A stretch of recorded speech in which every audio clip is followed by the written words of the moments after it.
നമ്മുടെ തിരുവനന്തപുരം കൺവെൻഷൻ്റെ വിഷയം ദൈവരാജ്യം വരേണമേ എന്നാണല്ലോ. പ്രശസ്ത ഇംഗ്ലീഷ് കവിയായ ഫ്രാൻസിസ് തോംസൺ എന്ന വിഖ്യാത കവി എഴുതിയ ഒരു കവിതയുടെ ചില വരികൾ ഞാനിവിടെ പറയുവാൻ ആഗ്രഹിക്കുകയാണ്. അല്ലയോ അദൃശ്യ ലോകമേ, ഞങ്ങൾ നിന്നെ ദർശിക്കുന്നു. അല്ലയോ അസ്പർശ്യ ലോകമേ, ഞങ്ങൾ നിന്നെ സ്പർശിക്കുന്നു. അല്ലയോ അജ്ഞാത ലോകമേ, ഞങ്ങൾ നിന്നെ കാണുന്നു. അല്ലയോ അഗ്രാഹ്യ ലോകമേ, ഞങ്ങൾ നിന്നെ മുറുകെ പിടിക്കുന്നു. ദൈവരാജ്യം, ദ കിങ്ഡം ഓഫ് ഗോഡ് എന്ന ഇംഗ്ലീഷ് കവിതയുടെ ഏകദേശ വിവർത്തനമാണ് ഞാനിവിടെ പറഞ്ഞത്.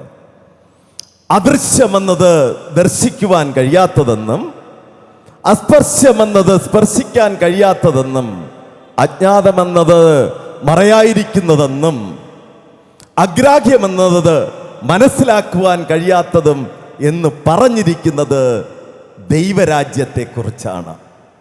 ഈ പ്രത്യാശയുടെ ചിന്തയെ, അങ്ങനെയുള്ള ദൈവരാജ്യത്തെ മുറുകെ പിടിക്കുകയാണ് ഇന്ന് ഞാനും നിങ്ങളും. മനുഷ്യരുടെ ഏവരുടെയും മനസ്സിൽ, എൻ്റെയും നിങ്ങളുടെയും മനസ്സിൽ നീതി, ധർമ്മം, സത്യം എന്ന ചിന്തയാണ് ദൈവരാജ്യത്തിന് ഉള്ളത്. നമ്മുടെ വ്യക്തി ജീവിതത്തിലും സാമൂഹിക ജീവിതത്തിലും ക്ഷമയില്ലായ്മ, സ്നേഹമില്ലായ്മ എന്ന വിപത്ത് കൂടുമ്പോൾ അങ്ങയുടെ രാജ്യം വരേണമേ എന്ന പ്രാർത്ഥന നമ്മുടെ ജീവിതത്തിൽ അത്യന്താപേക്ഷിതമാണ് എന്ന് പറഞ്ഞുകൊള്ളട്ടെ. തിരുവനന്തപുരം പട്ടണത്തിൻ്റെ ഹൃദയഭാഗത്തിൽ തിരുവനന്തപുരം കൺവെൻഷനിലായിരിക്കുന്ന മൂന്നാം നാളായിരിക്കുന്ന ഞാനും നിങ്ങളും, എനിക്ക് നിങ്ങളോട് പങ്കുവയ്ക്കുവാനുള്ള പ്രധാനമായിട്ടുള്ള കാര്യവും ഈ നൈർമല്യമായ പ്രാർത്ഥന തന്നെയാണ്. ദൈവരാജ്യം വരേണമേ. ഏത് പശ്ചാത്തലത്തിലാണ് വിശുദ്ധ വേദപുസ്തകത്തിൽ ദൈവരാജ്യം വരേണമേ എന്ന് പ്രതിപാദിച്ചിരിക്കുന്നത് എന്ന് നമുക്കൊന്ന് ചിന്തിക്കാം.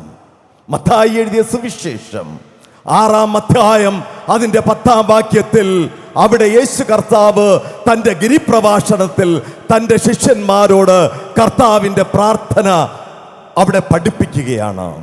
രണ്ടാമതായി ലൂക്കോസ് എഴുതിയ സുവിശേഷം 11-ാം അധ്യായം അതിലെ 2-ാം വാക്യത്തിൽ ശിഷ്യന്മാർ യേശു അപ്പച്ചനോട് ചോദിക്കുകയാണ്, ഞങ്ങളെയും പ്രാർത്ഥിക്കാൻ പഠിപ്പിക്കണമേ. യോഹന്നാൻ സ്നാപകൻ തൻ്റെ ശിഷ്യന്മാരെ പഠിപ്പിക്കുന്നു. റബിമാരും ഗുരുക്കന്മാരും തൻ്റെ ദാസന്മാരെ പ്രാർത്ഥന പഠിപ്പിക്കുന്നു. ഞങ്ങളെയും പ്രാർത്ഥന പഠിപ്പിക്കണമേ എന്ന അപേക്ഷ അവിടെ മാനിച്ചുകൊണ്ട് ശിഷ്യന്മാരെ പ്രാർത്ഥന പഠിപ്പിക്കുന്നതായിട്ട് മാറ്റമില്ലാത്ത വചനത്തിൽ നമുക്ക് കാണുവാൻ സാധിക്കും. എൻ്റെ സമയപരിമിതി കൊണ്ട് ഈ ദൈവരാജ്യം എവിടെയൊക്കെയാണ് വരേണ്ടത്? എൻ്റെ ജീവിതത്തിൽ വരണം, നമ്മുടെ ഓരോരുത്തരുടെയും ജീവിതത്തിൽ വരണം, നമ്മുടെ കുടുംബത്തിൽ ദൈവരാജ്യം വരണം, നമ്മുടെ സഭകളിൽ ദൈവരാജ്യം വരണം, നമ്മുടെ സമൂഹത്തിൽ ദൈവരാജ്യം വരണം. അപ്പോൾ ദൈവരാജ്യം എന്താണ്? ദൈവരാജ്യം നമ്മുടെ എല്ലാവരുടെ അടുത്തും എന്ന് വരുന്നു. നമുക്ക് ഇങ്ങനെ ചിന്തിക്കാം, വളരെ ഒന്ന് കൺക്ലൂഡ് ചെയ്ത് ചിന്തിക്കാം. ദൈവരാജ്യം എങ്ങനെ വരണം? വ്യക്തി ജീവിതത്തിലായാലും കുടുംബജീവിതത്തിലായാലും സഭാ ജീവിതത്തിലായാലും ദൈവരാജ്യം എങ്ങനെ ഇരിക്കണം? ദൈവരാജ്യം നീതി, പക്ഷപാതമില്ലാതെ നടപ്പാക്കുന്നതാണ് ദൈവരാജ്യം. ബലഹീനരുടെ ശബ്ദം കേൾക്കുന്നതാണ് ദൈവരാജ്യം. അധികാരം സേവനമായി മാറുന്നതാണ് ദൈവരാജ്യം. സ്നേഹത്തിൻ്റെയും ക്ഷമയുടെയും സേവനത്തിൻ്റെയും വഴികളിലേക്ക് നടത്തപ്പെടുന്നതാണ് ദൈവരാജ്യം. ഭയം മാറി ധൈര്യവും ആത്മവിശ്വാസവും നമുക്ക് വരുന്നതാണ് ദൈവരാജ്യം. ക്ഷമയും സഹിഷ്ണുതയും നമ്മുടെ മുന്നിലേക്ക് എത്തിക്കുന്നതാണ് ദൈവരാജ്യം. നീതി, ധർമ്മം, സത്യം എന്നിവ നടപ്പിലാക്കുന്നതാണ് ദൈവരാജ്യം. അസഹിഷ്ണുത മാറ്റി, സ്വാർത്ഥത മാറ്റി, മറ്റുള്ളവർക്ക് വേണ്ടി ജീവിതം പങ്കുവയ്ക്കുന്നതാണ് ദൈവരാജ്യം. ഈ 9 കാര്യങ്ങളും നമ്മുടെ ഹൃദയങ്ങളിൽ എത്തിയാൽ ദൈവരാജ്യം അവകാശികളാക്കുവാൻ, അതിനെ ഏറ്റെടുക്കുവാൻ എനിക്കും നിങ്ങൾക്കും സാധിക്കുമെന്ന് ഈ ആത്മീയ യോഗത്തിൽ ഞാൻ ആമുഖമായി നിങ്ങളോട് പറഞ്ഞുകൊള്ളട്ടെ.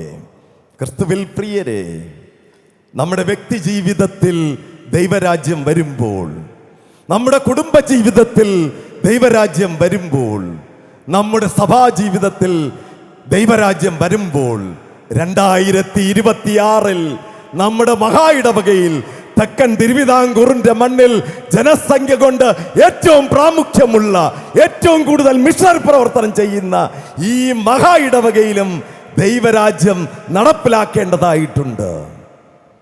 നമുക്കൊരു വലിയ ഇടയനെ നൽകേണ്ടതായിട്ടുണ്ട്.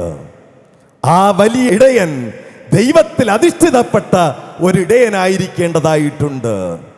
ദൈവിക പ്രവർത്തികൾ നടപ്പിലാക്കി ദൈവരാജ്യം ഈ മഹാ ഇടവകയിൽ ഉടനീളം നടപ്പിലാക്കുവാൻ കരുത്തനായ ഒരു മഹാ ഇടയൻ, ഒരു ബിഷപ്പ് ഈ ദക്ഷിണ മഹാ ഇടവകയിൽ 2026 എത്തിച്ചേരേണ്ടതായിട്ടുണ്ട്. ഏകദേശം 10 പേരോളം മത്സരത്തിനുണ്ട്.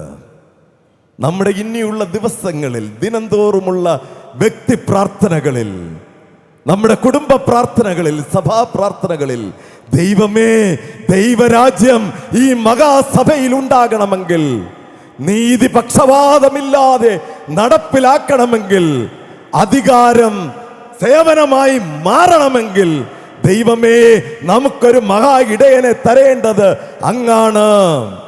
ഇസ്രായേൽ ജനത ന്യായാധിപനായ ശമൂവേലിനോട് നീണ്ട 300 വർഷത്തിന് ശേഷം ചെന്ന് ചോദിക്കുകയാണ്, നമുക്കൊരു രാജാവിനെ തരേണമേ. അപ്പോൾ ശമൂവേൽ ന്യായാധിപൻ അവിടെ ചിന്തിക്കുകയാണ്, എല്ലാത്തിനും യഹോവയായ ദൈവം നിങ്ങൾക്കുള്ളപ്പോൾ എന്തിന് നിങ്ങൾക്കൊരു രാജാവ്? അവിടെ വിശുദ്ധ വേദപുസ്തകം നമ്മെ പഠിപ്പിക്കുന്നത്, ശമൂവേൽ ന്യായാധിപൻ യഹോവയായ ദൈവത്തോട് പ്രാർത്ഥിച്ചു. ദൈവം അനുവാദം കൊടുത്തു. ശൗലിനെ അവിടെ രാജാവായി അഭിഷേകം ചെയ്തു. പലവിധമായ പ്രതിസന്ധികൾ ഞങ്ങളുടെ ഇടയിൽ ഉണ്ടായിരുന്നു, പ്രതികൂലങ്ങൾ ഞങ്ങളുടെ ഇടയിൽ ഉണ്ടായിരുന്നു. വിമർശനങ്ങളും കുറ്റാരോപണങ്ങളും അപവാദ പ്രചരണങ്ങളും തമ്മിൽ തല്ലും ഭിന്നതയും കലഹവും നമ്മുടെ ഇടയിൽ ഉണ്ടായിരുന്നു. നീതിപക്ഷപാതമില്ലാതെ നടക്കുവാൻ നമുക്ക് പ്രാർത്ഥിക്കാം. അധികാരം സേവനമായി മാറുവാൻ നമുക്ക് പ്രാർത്ഥിക്കാം. ബലഹീനന്റെ ശബ്ദം കേൾക്കപ്പെടുവാൻ വേണ്ടി നമുക്ക് പ്രാർത്ഥിക്കാം. ക്രിസ്തുവിൽ പ്രിയരെ, 2026 തിരുവനന്തപുരം പട്ടണത്തിൻ്റെ ഹൃദയഭാഗത്തിൽ SIUC വിഭാഗക്കാരുടെ തിരുവനന്തപുരം കൺവെൻഷൻ നടക്കുകയാണ്. ഇവിടെ നടക്കുന്ന പ്രഭാഷണങ്ങൾ, ദൈവദാസന്മാരുടെ പ്രസംഗങ്ങൾ, പ്രാർത്ഥനകൾ, പാട്ടുകൾ, ശുശ്രൂഷകൾ എല്ലാം രുചിയോടെ ദൈവത്തിൻ്റെ അഭിരുചി നമ്മളിലേക്ക് പകർന്നു കയറുവാൻ ആത്മാർത്ഥമായി പ്രാർത്ഥിക്കാം. നമുക്ക് ഇവിടെ തന്നെ കൂടിയിരിക്കുന്ന പലർക്കും തമ്മിൽ വിമർശനങ്ങൾ തമ്മിൽ ഉണ്ടായേക്കാം, ആക്ഷേപങ്ങൾ ഉണ്ടായേക്കാം, കുറ്റാരോപണങ്ങൾ ഉണ്ടായേക്കാം, അപവാദ പ്രചരണങ്ങളെല്ലാം ഉണ്ടായേക്കാം. അങ്ങയുടെ രാജ്യം വരണമേ എന്ന പ്രാർത്ഥനയോട് യേശു അപ്പച്ചന്റെ ശിഷ്യന്മാർ വിനയത്തോടെ സഹിഷ്ണുതയോടെ മുന്നേറുന്നത് പോലെ നമുക്കിവിടെ നിന്ന് പിരിഞ്ഞു പോകുവാൻ ആത്മാർത്ഥമായി പ്രാർത്ഥിക്കാം. ഈ കൺവെൻഷൻ കൂടാരത്തിൽ ദൈവരാജ്യം വരണമേ എന്ന പ്രാർത്ഥന എല്ലാവർക്കും ഏറ്റെടുത്ത് ഒരു മനപ്പെട്ട് ഐക്യത്തോടെ അനുരഞ്ജനത്തോടെ സഹവർത്തിത്വത്തോടെ മുന്നേറാം, ദൈവത്തോട് പ്രാർത്ഥിക്കാം എന്ന് ആഹ്വാനം ചെയ്തുകൊണ്ട് ഞാൻ നിർത്തുന്നു. ദൈവം നമ്മെ ഏവരെയും അനുഗ്രഹിക്കട്ടെ. ആമേൻ.